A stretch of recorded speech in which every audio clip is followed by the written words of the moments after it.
Hey, George, wake up. What time is it? It's time for the next episode of Graveyard Carz. Let's go. Okay. We interrupt this program to inform you of what transpired on the last episode of Graveyard Carz. My name is Brenda Kellison. I'm a pinstriper. Mark gave me the opportunity to letter the little dead wagon, his version of the little red wagon, and so I couldn't pass it up. Doug and I are working on getting the engine mounts in position. I've already pre-mocked all this stuff up, so now it's just a matter of putting it on the engine and getting it ready to go in the A100. It's not just a matter of dropping it in there like it is on some cars, or just dropping the car down around it like we do on the other cars. God, I've got a bad feeling about this.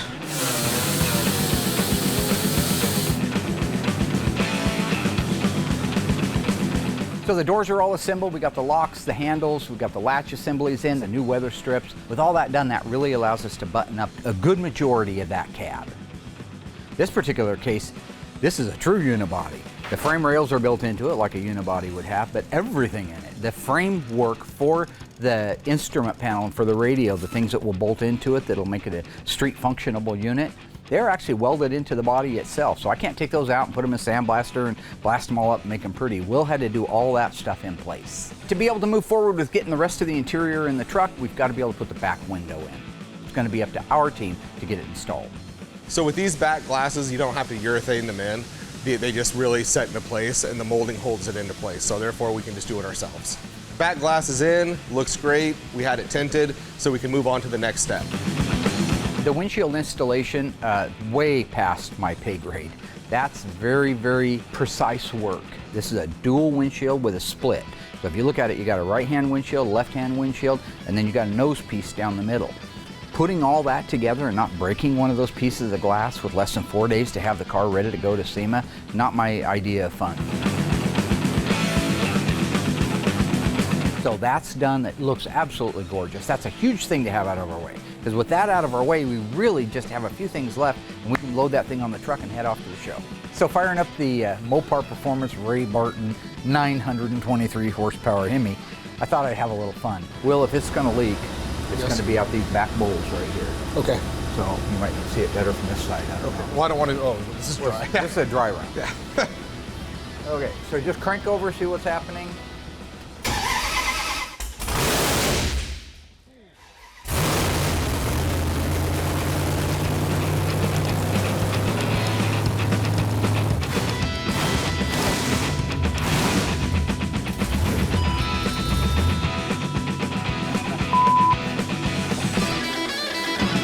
.923 horsepower in a vehicle that probably weighs 3,000 pounds and all the weight's over the back tires? Yeah, bring SEMA on. I am ready. I am ready for the red carpet, and I'm ready to set the world on fire.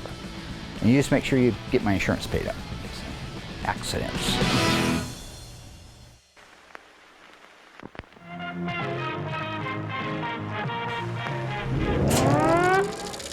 They're coming to get you, Barbara.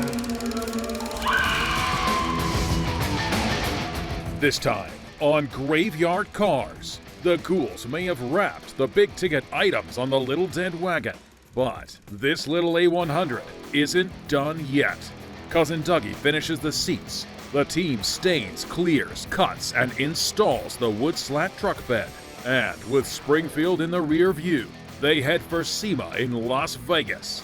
But will an unforeseen problem put the brakes on Mark's red carpet dreams? It's real frustrating, real disappointing. In Springfield, Oregon, Mark Warman, together with his skilled ghouls, It has been established that the unburied dead are coming back to life. bring classic Mopar muscle cars back from the dead to look like they did the moment they left the factory floor. Because of the obvious threat, this station will remain on the air day and night.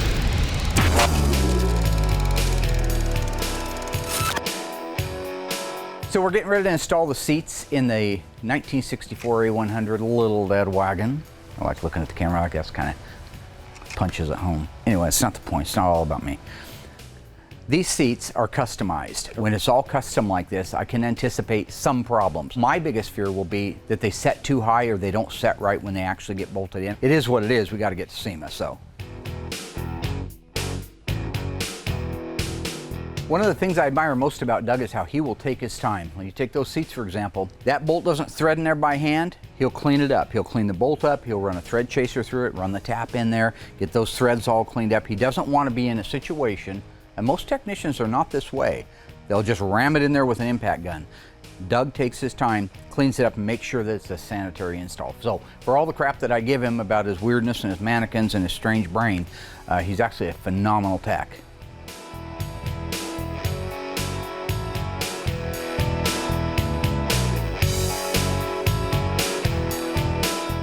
Seats really went in without too much trouble at all. Again, this is a little bit different than what we're used to working on, so we did have to clean up some holes. We did have to find and locate the holes in the floor, that kind of a thing. But overall, it went really well. I'm glad that's done because now the seats are in it, we can set in it, we can set the height to figure out where the shifter is going to be, so we can really start moving forward with the wrap-up.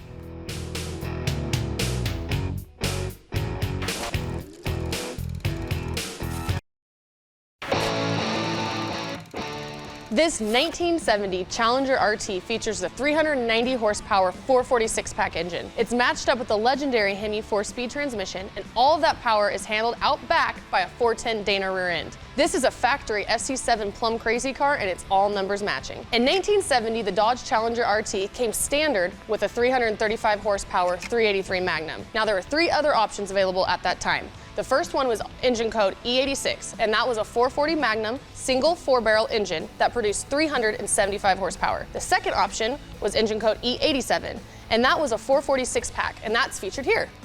And of course, last but not least, the elephant, the 426 Hemi.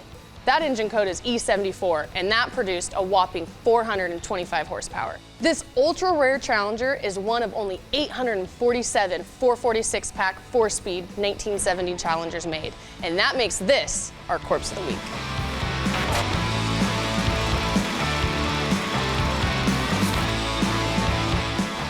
So on our little dead wagon, there are a lot of moving parts and there's a lot of choreography because there's only so much room for so many people. Now, the engine's in it, certainly that means the drivetrain's in it, but the wood has to be stained. We bought a really cool floor bed kit from Yogi's. We're staining it with a dark walnut, and then we're using PPG clear over the top of that, so that's Will's job. The rest of the team are working on getting the stainless steel trimmed and fitted, cut, and put into place for like the wheel tubs and the insides of the bed. We're pretty lucky to have a really cool metal shop right down the road from us. The guys at All Pro, they just roll out the carpet for us. They have all the brakes and all the slip rolls and everything, that they're the ones really that are pre-cutting and pre-shaping a lot of the stainless steel that's going inside the bed. It's big pieces, so you know, inside that bed's 6 feet long and it has to have a certain shape and a certain contour to it.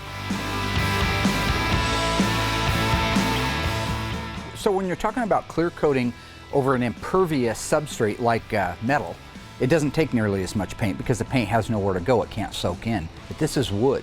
So that stain, while it goes on there and it soaks into the wood, the clear is coat after coat. Typically speaking, you would want to put 3 or 4 coats of clear on, let it set for a week, sand it, then re-clear it, and continue to do that until you had a nice flush finish. So the Little Dead Wagon has kind of been an ongoing change. And so from what I had envisioned originally to where it is even right now is different. The basic structure of it is the same. It's a great big Hemi in the back of an A100, and it's painted red, and it, you know, got a little dead wagon going onto it and all that stuff. But the stainless steel inside was more of an afterthought. Originally when I did it, I thought I would do body and paint work inside of there. But as we started running out of time for SEMA, and that date kept creeping forward, I thought, you know, the stainless would look pretty good, and it will. But it also saves me on my end a lot of time. The body and the paint that we'd have to do inside there would be an enormous amount of time. Frankly, we just didn't have that time. So the kit from Yogi's for the bed floor, I believe, is for a regular 8-foot bed. That doesn't leave us a lot of extra wood and a lot of extra stainless. It does leave us some, but what we've got to be careful of is making sure that when we make our cuts that we don't overcut. You can't put wood back on. You can keep taking it off, but you got to be careful when you make your measurement and you make your cut. Now, at the same time that you've got this specific piece of wood that needs to be, say, 54 inches long, maybe it only needs to be 4 inches wide, and originally it's a 6-inch wide piece. So then we have to do a radial cut or a lineal cut down. That's where guys like Royal come in, because he's done a lot of woodwork, and so is our new greenhorn. But when you're done, you've got to be able to stack this tongue and groove in together with the stainless steel separators. They also have to be precision cut. You cut too far, you can't put it back on there. With no time left for SEMA, it's just a very crucial time, even though we're rushing, and normally you can make compromises in a rush. This stuff, you have to stop, take your time, not just double measure, triple, quadruple measure. You need to make sure it's right.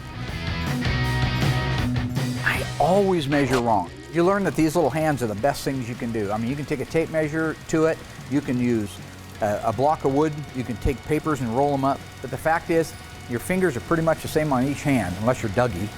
God only knows what he's got. I can measure, I could take a 2x4 that's 4 foot long, get another one, stand it up next to it, make a mark on it and cut it, and it would be shorter. Why? Because I cut on the wrong side of the blade, Royal says.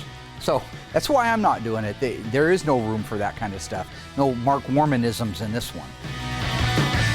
You know, I watch a lot of car shows. I spent the last 15 years watching great shows like Overhauling. And I always thought to myself, that's a crock, man. Nobody's under that kind of pressure. But they can be. They're under that pressure. And in this situation where you got SEMA just right around the corner, and we're just now starting to put a bed floor in, it's so important that we don't make any mistakes, because we can't next day out a whole nother kit that weighs 300 pounds, right? We have to take our time, but at the same time, one small mistake throws the whole game over. What are you gonna put on the floor? Some carpet? And throw some shag carpet in there, call it a 70s unit? So yeah, you do have to make the right cuts, and you have to make them every single time. When I bought the little A100, I knew that it was gonna be a little dead wagon. Check it out. It's been a long process. Got a lot of time into it. A lot of time it just sat because we had other cars that we were working on.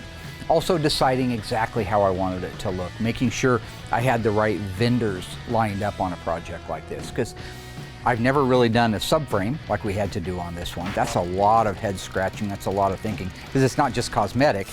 If we don't do something right underneath there, somebody dies. Who's going to build the engine? Where are you going to get the engine? Who's going to build the transmission? Where are you going to get the transmission? The rear end, all these things. When you add them up and you sit down with a pen and paper and you start getting things coordinated, it takes a long time to build a car.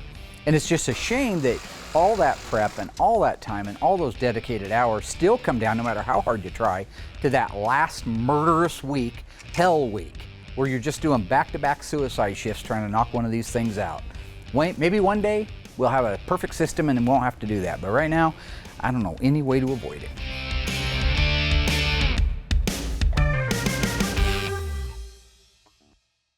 The 1970 Challenger RT was certainly born with the intention of going fast and looking cool. What high-performance engine in the Dodge lineup for 1970 was not available in the Challenger RT model? Was it the 383 Magnum, the high-performance 344 barrel, the 426 Hemi, or none of the above? Do you think you know the answer? Stay tuned after the break and I'll let you know how you did.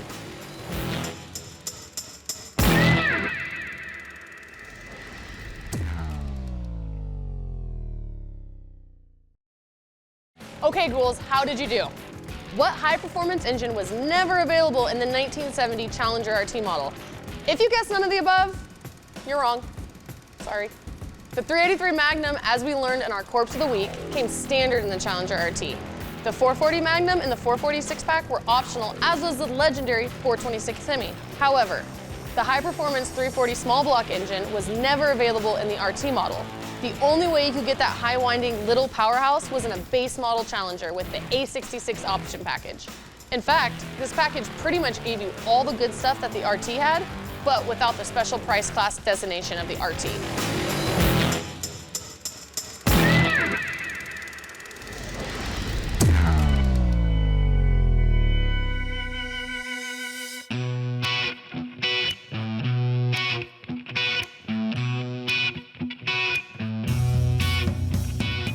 So this is actually one of my favorite parts of the whole thing. When I was a kid, I remember the little red wagon with all the cool decals down the side, and he had some I don't have. There were sponsors back in the day that were very big into racing, maybe that aren't as much today. What I tried to do was, number one, if they really truly were sponsors, and they were around back in 1964, I tried to use their original graphics. I tried to do replicas of the originals. So when you see like the Hearst shifter, now I wanted to have that one on there because that was been on many cars over the years. So the little Hearst logo is an original 1964 style. Milidon's a great sponsor. They worked with us on the oil pan, the oil cooling system, all kinds of things like that. But the decal I had to use on that is the only one that they've had, which is the modern day logo. Krager You look at that one on there, that's the one that was back on the trucks and on the race cars back in the day.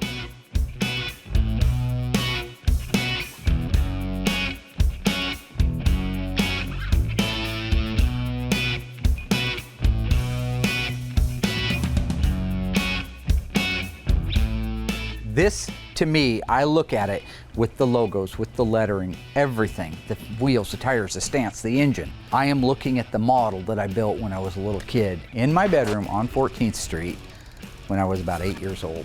So hopefully the rest of the world that remembers the vehicle and loved Bill Maverick and got to see him maybe in some cases live like I did up at Woodburn and PIR will really love the truck, and hopefully it takes them and transcends them just back to a funner time in our lives when we were kids. So right now Mark is out doing his final test drive on the A100. You hear him pulling in right now, so we're going to bring it in, do it once over on it, make sure we're good to go.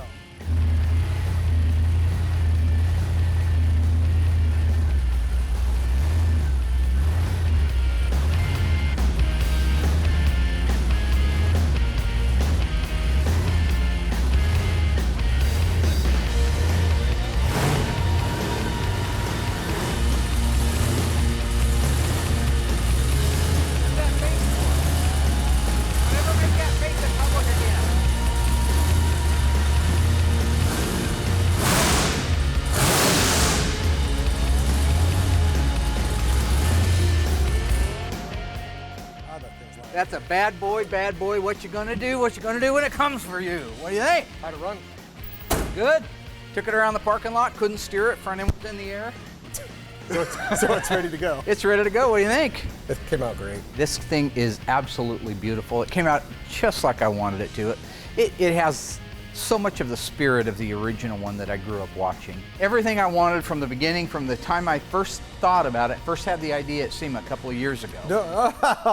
No, I don't think so. Yeah. No. This was my idea for us to build this. Well, Lonnie freaking dog! Was it my idea? I did not know that. When we got back from the SEMA the year before, said, hey boss, this is what we got to do. Horrible idea. Literally horrible. Wanted no part of it. You knew it was my idea. No, I don't even remember you saying it. You keep saying you did, but I don't believe you did. I thought it was a joke. Like, he truly forgot. I have a delayed learning response. 6 months? Yeah, 6 months, yeah. This thing's awesome. The car came out great. We got it ready for SEMA. And it's ready for the red carpet. Absolutely gorgeous. Ray Barton builds the nastiest engine on the planet today. It has 923 horsepower on pump gas. And it fired right out. Yep. 871 blower shop blower, dual Holley carburetors. Just beautiful. No, Yep. Has a good feel to it. Got our Yogi Bear floor in there. Absolutely beautiful. I mean, is there anything you'd do differently? Not a thing. And look at the lettering Brenda did on that. I mean, just a local talent to capture the spirit of what I wanted, which was, I wanted it to look like the lettering and look the cartoony kind of a feel to it. It wasn't until she started putting the shadows on it that it really started to pop. No, this has that old school feel to it. Hoosier, Excel, Eat My Shift transmission guys. Johnny Lightning. Johnny Lightning was the original sponsor of the little red wagon. Oh, was it? Yep. We were going, and I didn't tell you this. This is the cool stuff. Notice my pistol grip shifter. Yeah. My crushed velvet tuck and roll interior. Oh, that was spawned from my brain. No, it wasn't. The steering wheel was cool. Mom used to say I had a fertile mind. You probably did at one point. No, I still have a fertile mind. There's nothing wrong with my mind. You just said you were delayed. You know what I did is I did that for you because I feel sorry for you. You just realized you come up with lies, and then I just tried to get you a back door out of it. You remember the red carpet last year with the Superbird? Actually, no.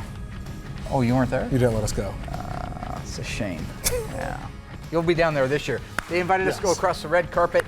Only one car gets invited to go across the red carpet, and you are looking at it. It's like 100 cars. Yeah, it doesn't matter. Only one little dead wagon with a 426 Hemi with dual Holley carburetors and an 871 Supercharger on it get to go across. That is correct. Yes. So this will be the only picking the fly poop out of the pepper, I'd say.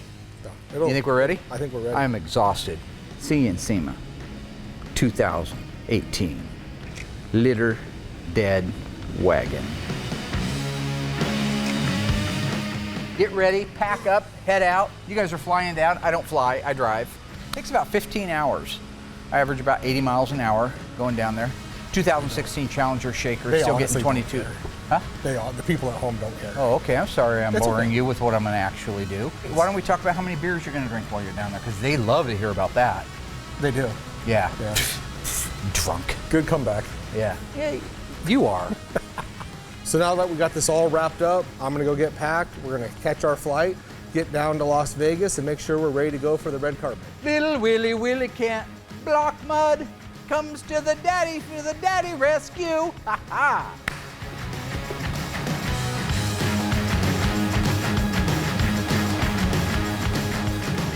He's ridiculous. He's so ridiculous. If you wanted to shave your you could do it on the side of that vehicle. That's the So kind you of can't even reflection. use that on TV.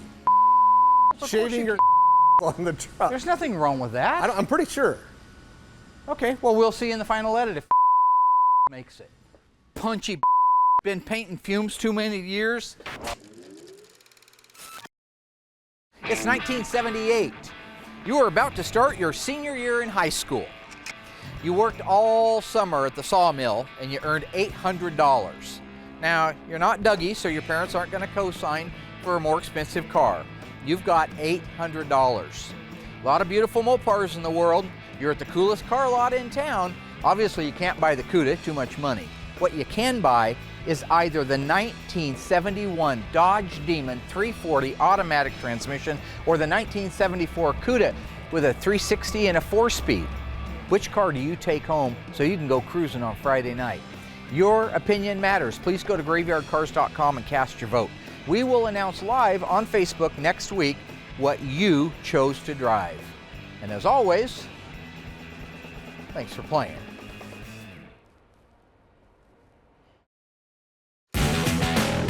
So far, the Ghouls knocked out the last items on their A100 punch list, installing the seats, the wood slat truck bed, and the stainless steel finish pieces. Still to come, the GYC team heads for SEMA. But will a problem with the little dead wagon spell disaster for its red carpet debut? That means the little dead wagon is dead.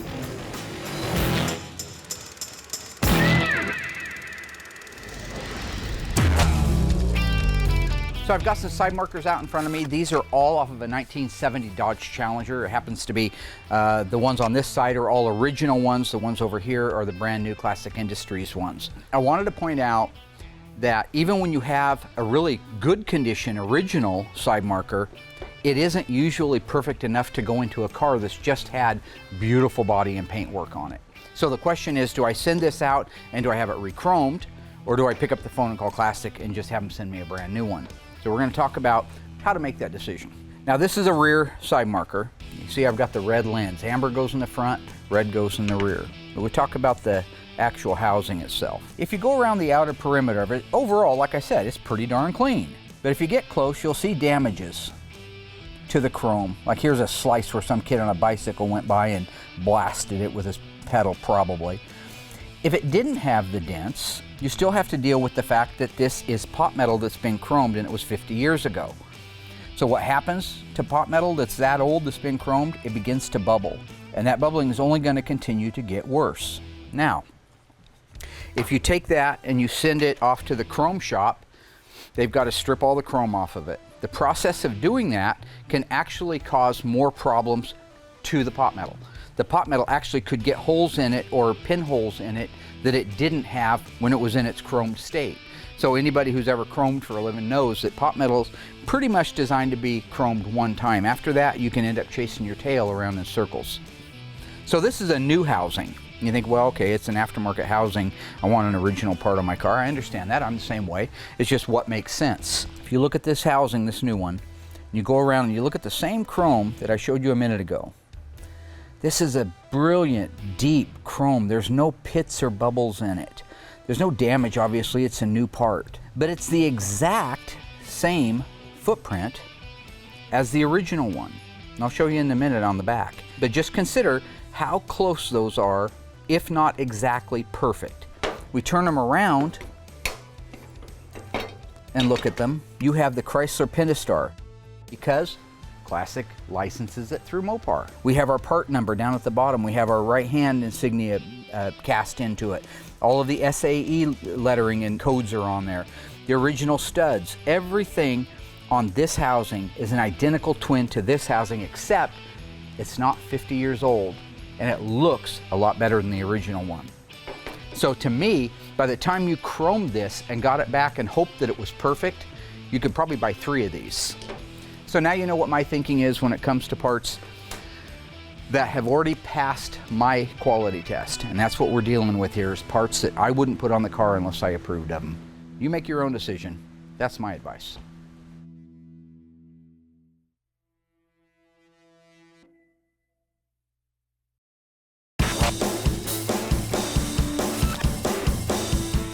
Right now we're down at the Las Vegas SEMA show, SEMA 2018. I drove down from Springfield, Oregon. Took me about 14 hours. Mopar invited us back to their booth again. It's an honor. It always is an honor because, let's face it, I mean, that's the big guy, right? And so for us to be part of the adopted family is pretty cool. This year, I told them I was building a little dead wagon with the 2nd generation 426 Hemi in it, and they wanted to put it in their booth. So we're down here setting that up. The red carpet's pretty cool. They take some of the really cool, popular cars and kind of roll them across the stage before they head inside to get set up for their display. So Justin and I came down a day early, kind of go over the A100, make sure it was running, driving, ready to go. Got here early this morning, got right to the booth, and it wouldn't start. So after some trial and error, going through the whole thing, come to find out our fuel pump is no longer working. This pump. For real? Yeah. How does a brand pump just stop after like day 2 of running? So we got it disconnected, like hit the switch, and we got nothing coming out of that. Yeah, nothing's coming out of it at all. It's fried.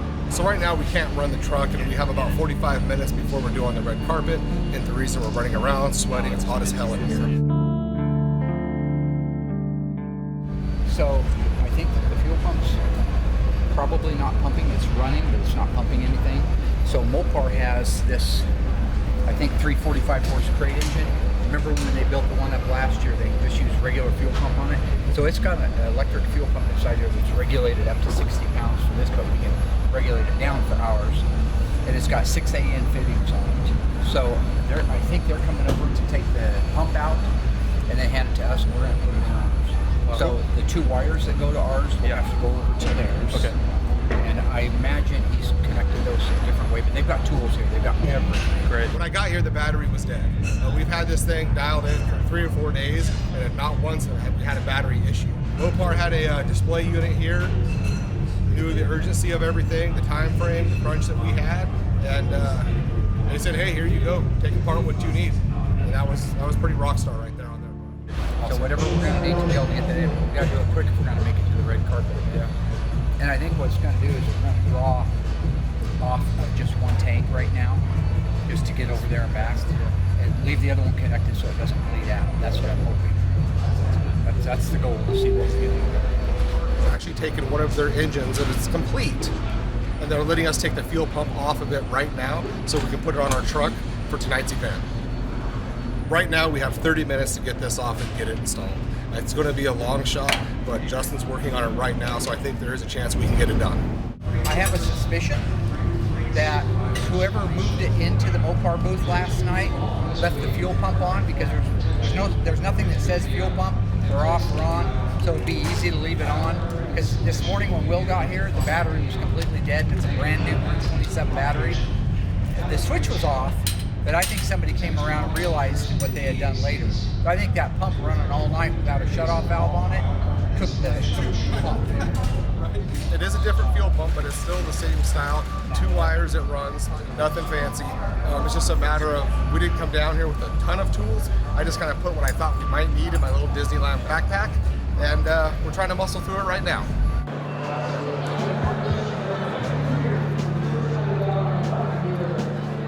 We have the fuel pump in there. The problem we're running into is they use bigger fittings than what we used. So at this point, we're trying to see if we can just bypass all of our system completely and go with their setup all the way through and try to get it good enough just to get it to the red carpet tonight. It is 1:45, we have 15 minutes, It's just been one problem after another. We've always been able to overcome everything over the past couple months. That means the little dead wagon is dead.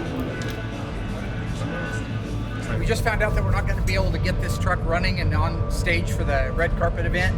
So instead, we're getting ready to raise it up in the air, put it on the stand so it can be up on display. Everybody will enjoy it. It's just kind of disappointing that we couldn't get to the actual red carpet event. I guess we clean up our mess, get the forklift, because we still need to get this thing jacked up and done. Yep, we'll talk tomorrow. All right. It's real frustrating, real disappointing. So at this point, we're basically just kind of buttoning it back up. We're going to get it lifted 4 feet up in the air, and then we're going to go out and have a drink.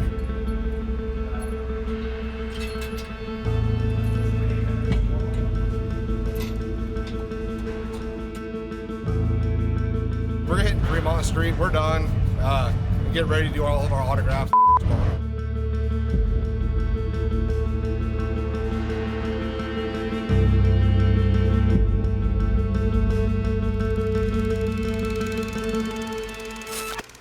We've learned that Dodge made several high-performance engine options in the 1970 Challenger.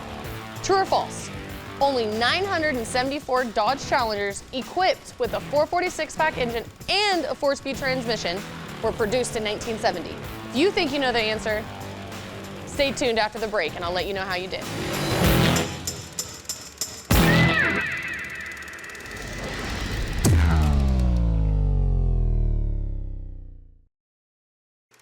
All right, how'd you guys do?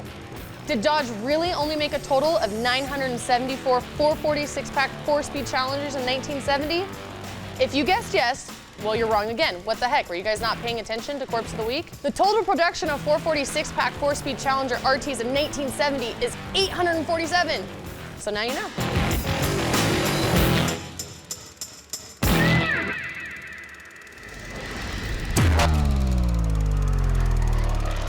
There's two things that I have to do at SEMA.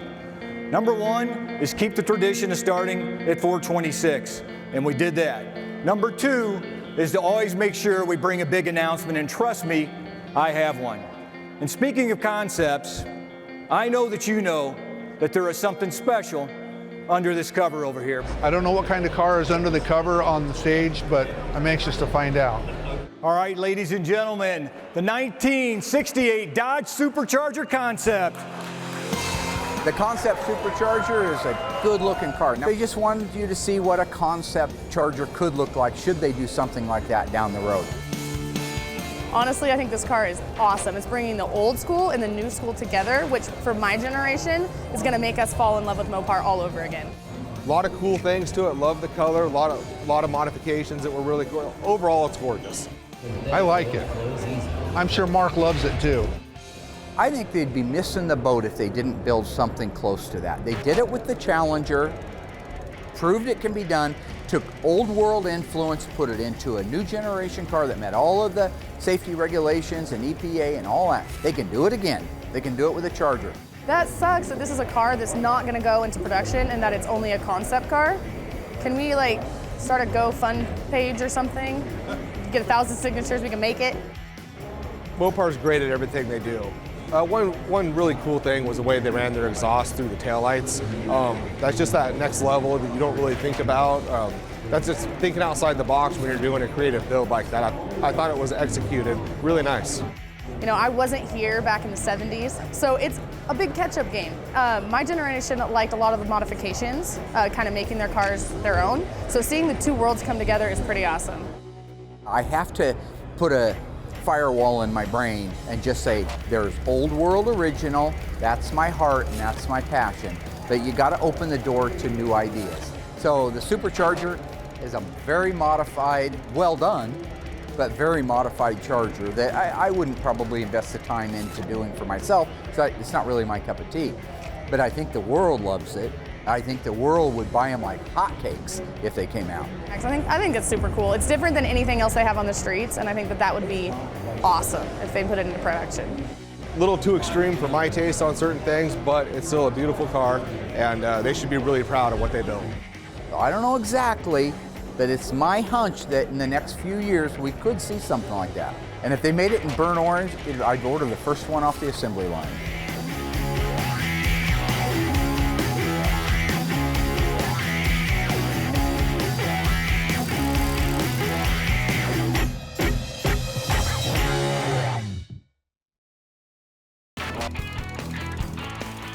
Ladies and gentlemen, please welcome the head of Mopar North America, Steve Beam. One of the things I'm looking forward to is at 4:26 in the afternoon, they always have their press release on the first day of the show. So they've asked me to be out in the audience because they want to surprise me, I guess. If you're a SEMA regular, you may have been expected to be greeted by someone with an Italian accent. So our good friend Pietro actually moved up, and now he's working with Mopar on a global level. So now we have a new guy named Steve we're getting to work with. So I think it's time for me to address the elephant in the room. All right, I think it is. You know, this year's super, super exciting. They have a surprise for Mark. We don't know what it's going to be. So over the last few years, Mopar has been excited with words like horsepower, Hemi crate engines, Hell crate. Mopar has a big surprise. Hasn't told us, hasn't told Mark. So I'm kind of anxious to see what it is. We're always looking for that extra ounce of performance. And the good news is, we found it. So I know that my dad has no idea what the surprise is going to be for Mopar because he's going around to everybody and trying to get information from them. And you may have seen our teasers, by the way, on social media. And as you watched, you knew something big was coming. Well, the wait is over. The fact that they kept me out of it, I know it's a big release. All right, introducing another first for Mopar. Plug and play, 1,000 horsepower, Mopar 426 supercharged elephant crate Hemi engine. I had no idea that they were about to unveil the most incredible crate engine in the history of the world. That's right, this Mopar elephant crate Hemi engine delivers a staggering 1,000 horsepower along with 950 pound-feet of torque. This elephant is a beast. 1,000 horsepower, 4-digit horsepower in a crate with a controller running on 93 octane pump gas. Back in the day, it cost you $25,000 to build a motor with that much horsepower, and you couldn't run it on pump gas. Chevy and Ford can say whatever they want. The game is over. Who got the checkered flag? Mopar. Well, we'd like to think the elephant is a very special gift, and all the performance lovers out there, but what's a gift if you can't open it up and play with it? So I think we should fire this thing up. I also think we should bring Pietro back up to help me fire this thing up. It was fun to see Pietro again. I only get to see him once a year.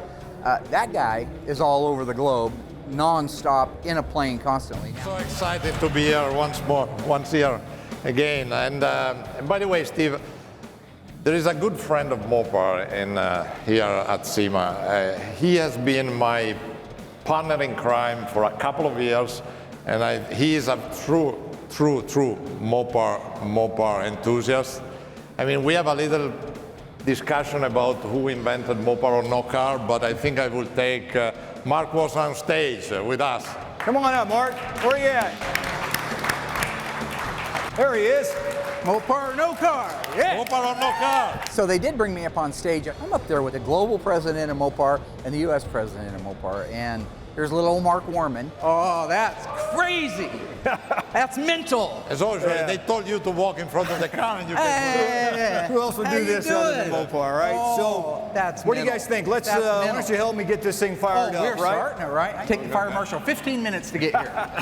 I'll be at my motel room. Start it. All right, so on the count of 3, guys, help me. Yeah. 1, 2, 3.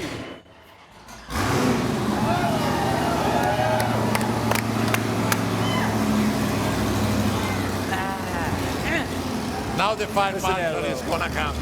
There you go. Listen to that. Listen to that. Come on, now give it a round.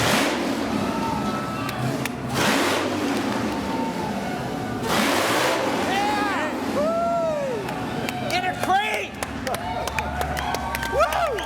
Awesome! Oh, all right. Now that's real. Yeah, that sounds music to my ears. Oh, it's unbelievable. That's beautiful. That's Mopar style. That is what Mopar's done ever since it started. They're amazing how they keep secrets here from you. I don't know how that many people can keep a secret. Hey, and Mark, since you're a good friend of Mopar and a good friend of Pietro, I'm going to consider you a friend of mine. And by the way, that engine's yours. You can use it in one of your project cars coming up. How about that? Are you serious? I'm serious. I've never seen him speechless but about twice, and I think that was the second time. I had no idea that it was coming. And if you're at home, you go, it's an engine. I get that. It isn't that. It isn't it's the first engine. It's that Mark Warman was recognized for something that he's so passionate about. Wow! Serious? Yeah, seriously, it's yours. Well, okay. So let's get off the stage for the farm. I can take it now? Yeah, if you can carry it on your back, you can take it. At the end of the show. That's crazy. That's serious? You Thank deserve you. it. Yeah. You deserve it. I didn't know. That's cool. So anyway, everyone, please help us celebrate the Elephant's 1,000 horsepower. It's a long way to get here. And so to be here and recognized by the leader in cool performance, Mopar, somebody you spent your life dedicated to fixing and repairing and promoting, doesn't get a lot better. So, as always, it's Mopar or no car. Thanks, everyone. He was pretty excited. Thank you, everybody, for coming out. That's... Oh, man. I did not know I was getting that.